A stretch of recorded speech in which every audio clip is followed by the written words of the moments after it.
Welcome back, everybody. My name is Rachel, and this is my book club. Today, I'm going to be talking about 4 books that are great for you to read this winter. I don't usually go by the holidays, really, but this year I decided to try and read a few more wintry books. Today, I'm going to be talking about 4 books that are all different genres that I feel like fit a good wintry theme. I'm going to give you guys 1 thriller, 1 fantasy, 1 fiction, and 1 romance book for this season.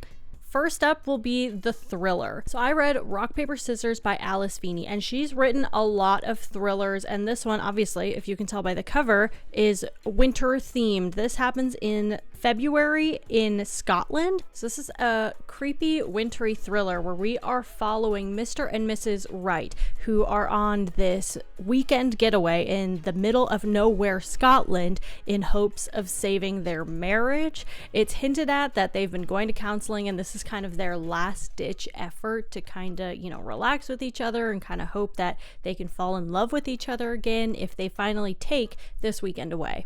So this weekend getaway is an attempt to fix their marriage, but they end up getting kind of creeped out by this old building. All of these secrets are getting uncovered, and only one of them will return home. Bum, bum, bum. So I'm going to be honest, this book took some getting used to for me. The writing style was fine. It was definitely written in a classic, creepy, foreshadowing kind of thriller way, in a way that's so familiar to many thrillers and horror stories. But it did take me a little bit to get into it. In the very beginning, there's a lot of metaphors and these really kind of deep things that are getting brought up that are supposed to have this double meaning, but I was having this issue at first where, because it was so early on in the story, a lot of those metaphors kind of didn't hit the mark because they didn't really mean anything to me yet, because I didn't know anything about what was going on. I'll read you a few. There's a lot. He has lived with the condition his whole life, and I have lived with it since we met. Sometimes a curse can be a blessing. We don't know what that means. What does that mean? Snow has settled on the road ahead, and the wind is picking up, but it's still nothing compared with the storm brewing inside the car. And then literally the next paragraph, he has always been very good at running away, especially from reality. And on the next page, my husband doesn't cheat on me with other women or men. He has love affairs with their words. And so on and so on. And it just seems really like we're still trying to get a basis of who these people are and what they're doing and what's happening, and already there's all these suggestive things right in the beginning, and it just kind of threw me off. However, all of those things do mean things later on. You just don't know it.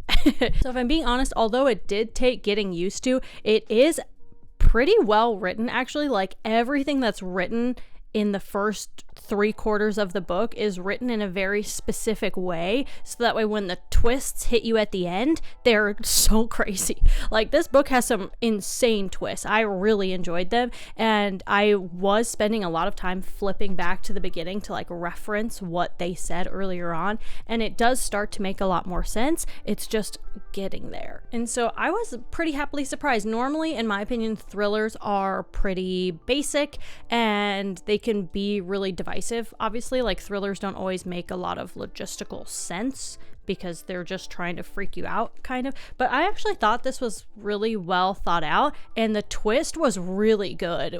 For the first time in a long time, I actually was like, no way. And then I had to turn back and look at what had happened before. So it's pretty good. And something that's interesting is it has a couple of horror aspects almost. It's not quite a horror, but it does have a lot of really kind of creepy undertones.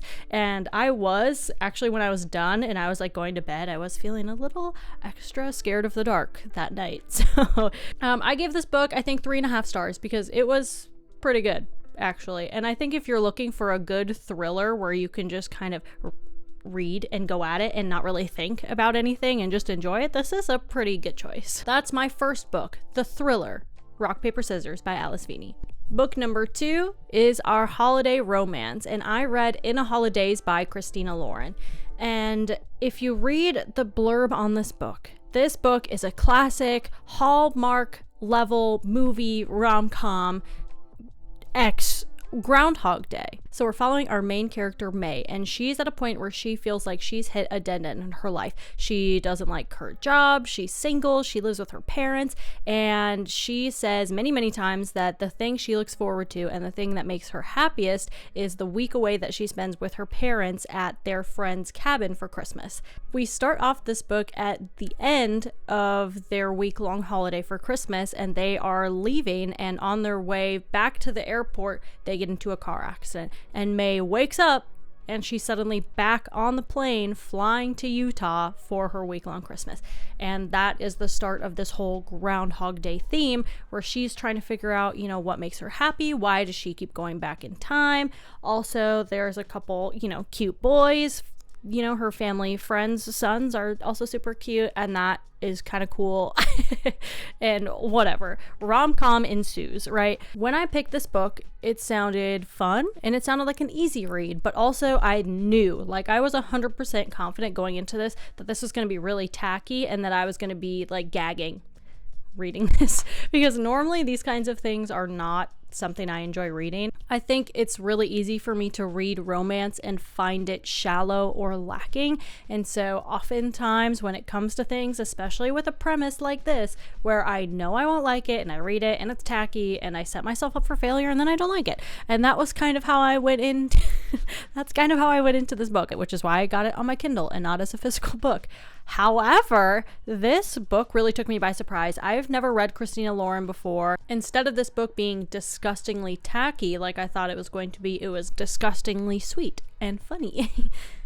This book was hilarious and really goofy, but it was also well balanced with very like sweet romance, and it kind of made, you little like feet kicking, like giggly, like it was really sweet and it was very funny. But there was also, serious moments that we see her have with her brother and her mom. And I think it makes the story really well balanced and keeps it from feeling like this really shallow story that it could have been.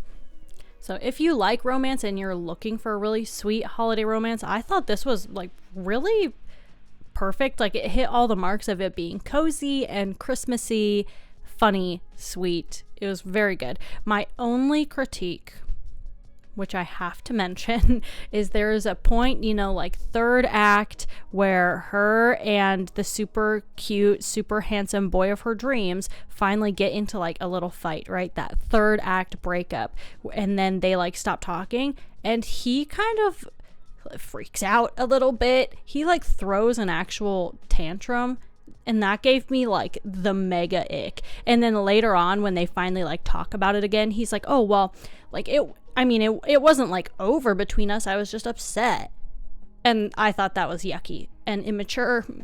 But I just block. It's a very short scene. And so I just erased that part out of my head mentally. And everything else about it is amazing. So ignore that one part at the end.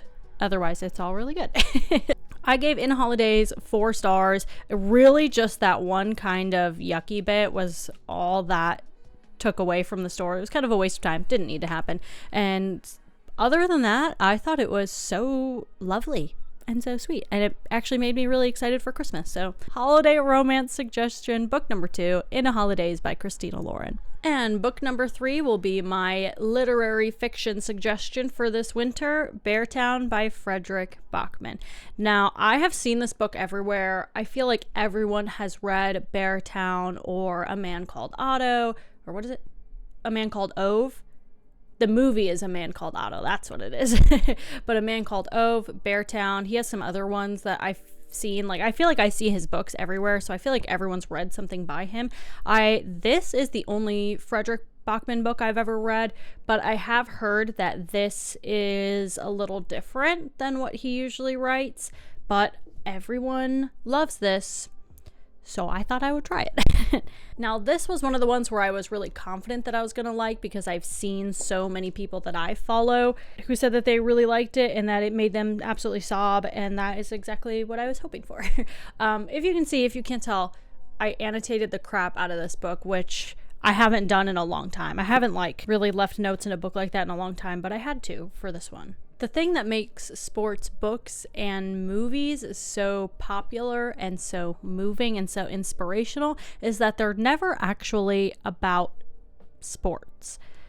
You always have, the big game, the big moment that you see your main characters working up to by the end of the movie, by the end of the story. The hard practices to get to that moment is what creates this really powerful symbolism for humanity. I think that's really what it is. Sports stories are so inspirational because they're just representative of what it feels like to be human, to work so hard at something, to want to have this really good payoff. Beartown is a tiny, freezing town that loves hockey. Hockey is everything to this community.